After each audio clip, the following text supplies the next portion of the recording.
Hello everyone, this is GameGuy682 and I'm here to review Super Metroid for the Super Nintendo. Now, let me just start and say this game costs 800 Wii points or $8 on the Wii Shop channel, and I'm playing with a classic controller. Now, this is one of the very few games that you can actually, well, for the Super Nintendo, that you can actually set up the controls and everything that I'm pretty sure I'm aware of. Um, you can go to English or Japanese text. You can change the controller mode. You can add special stuff, which you'll see in a minute. See, right now you can tell about. No, this is a special mode. You can do item cancel, which automatically turns off the item when you're like missile and stuff. You can do moonwalk, and that's pretty much it. The moonwalk, you just hold it and you walk backwards, but it's nothing special. Now, I have it on the default controls, and I haven't played this in a while, so I'm telling you right now that so you know if I don't get lost. If you pause it, you get the map screen. Um, then if you click R, you get Samus's mode. You can turn on and off stuff, which is very like awesome. Like, cause yeah, you can have all the beams on except for one, the plasma or the spacer, whatever it's called. Um, you can have only one of those on, unless of course you do a glitch, in which case I tried it and it freezes the game. Now, this game has no hints whatsoever. They give you some items in the way, so you can actually find a way to do it, but other than that, there's no hints at all. So, basically, you need to be like smart tech to do this, but that's the fun of the game. The also fun about the game is you can find everything. It makes you feel like you're on a mission, like a real mission. Now, the controls are perfect because you get to make it to your own likeness. Now, I'm actually going to talk about story. Now, for me to talk about story, I'm going to have to go back in detail of the other Metroid games. Metroid 1, obviously, and Metroid 2, Return of Samus. Now, Metroid 1, you go on this planet right now, which is Zeebs. I forget what it's called. Um, anyway, you're on this planet. Yeah, it's Zeebs.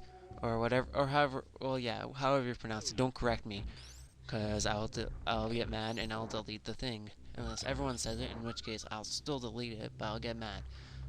So shut up. Um, and oh yeah, right now I'm doing a wall jump. Just so you know, I'm doing a wall jump. It's a technique. Now where was I? Oh yeah, you go on this planet, which I'm on right now, which is in Super Metroid and Metroid 1, and you have to destroy all the Metroids, kill the two mini bosses, which is Kraid and Ridley, and face the Mother Brain. And that's pretty much the story. And now after that, Samus decides that she's going to go to a planet called SR388 to destroy the remaining Metroids.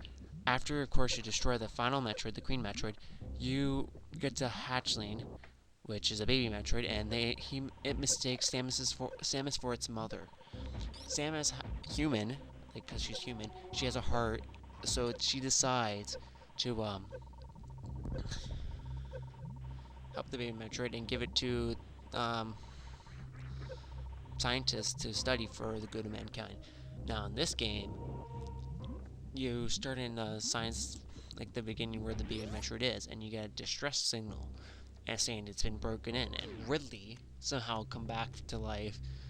I don't know, you have lots of Ridleys. Come here and comes here and takes the baby Metroid. Now, this game, you have lots of bosses to face. They're huge of all sorts. And yeah, and then now you have to go face Mother Brain. Well, you don't really know it's Mother Brain yet, so that's a spoiler.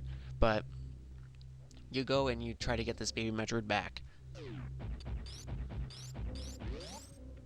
that's pretty much the story. Now, that's just basically the story right there. It's an okay story. Um, I like it a lot because it's got lots of twists and turns and everywhere. But you're not buying this game for the story. I can tell you that. There's no text dialogue other than the beginning, which that's about it.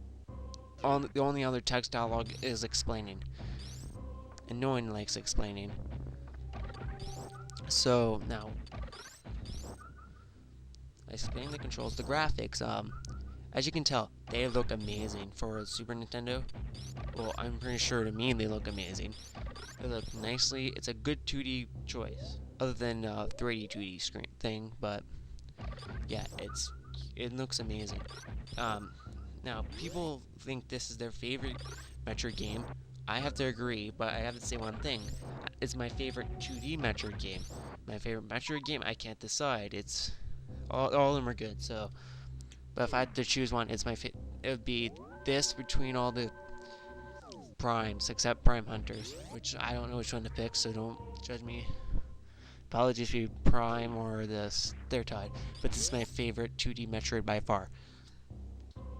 Um, People wanted this ported to the DS or Game Boy Advance, and I agree with them because it's that awesome. And it can do, as you can tell right now. Now, it has a map screen, as you can tell in the corner. It's got a map. So, if you get lost, you know where to go. It tells you where the items are and everything. And that's pretty much all you really need to know about the graphics and the layout and everything. Now, I do have one complaint. Well, wait, the sound. Yeah, I gotta say the sound, then I'll say my complaint. The sound, it's like, if you listen to them, if you played all the other Metroid games, you'll know where these sounds came from now. Because a lot of them are in Super Metroid. And, yeah, a lot of items are also in Super Metroid. For example, the grappling hook, or beam in this right now, um, is in Metroid Prime. So, yeah, and this is my favorite weapon of the game. And you'll find out, because if you continue watching, you'll find out.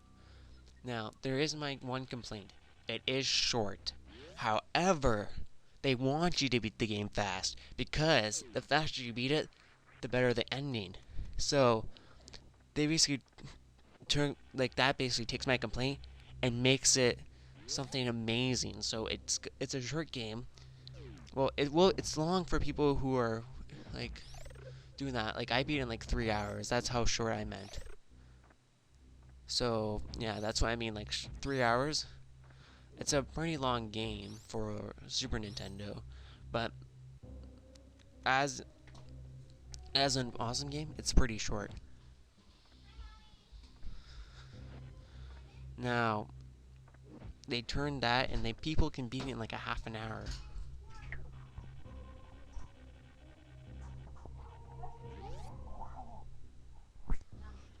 So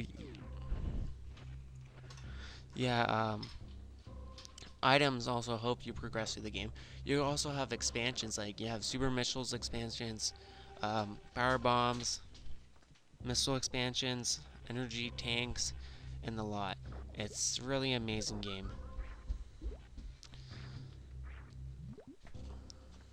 Also, when you're in water, you move slow unless, of course, you have the gravity suit, which is also a nice feature, making it making it seem kind of real, meaning you wouldn't move as fast as you would in water. But of course, she's got a full-size heavy thing like suit, so she's gonna move a lot slower, and she's gonna be able to sink. She's not gonna float. Now, I'm gonna give this game a 10 out of 10 because I love this game because it's an amazing game. You have to buy it, and because my only really disadvantage is that it's too short. It's a huge game though, and they turned my thing I hated about it into an advantage, and that's pretty much it. But it's still kind of a long game. Hope you enjoyed my review.